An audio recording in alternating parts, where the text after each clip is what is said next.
Let's talk about the shape builder tool in Inkscape.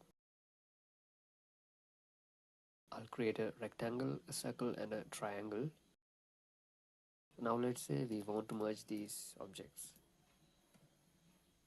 At first we have to select the objects that we need to modify. So I'll select these three and I'll click the shape builder tool. Now you can see it is displayed in a different format.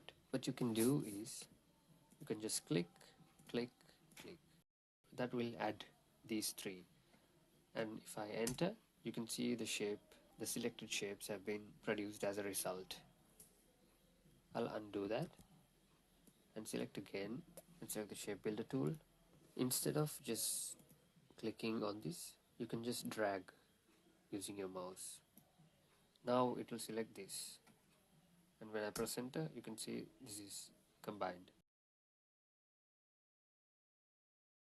You can see if I press shift, the arrow turns into a minus. So what I can do is press shift and click, so it will exclude this object. And if I press enter, you can see these two are selected. So it's basically these two tools, the icons. You can see this is for adding, this is for removing.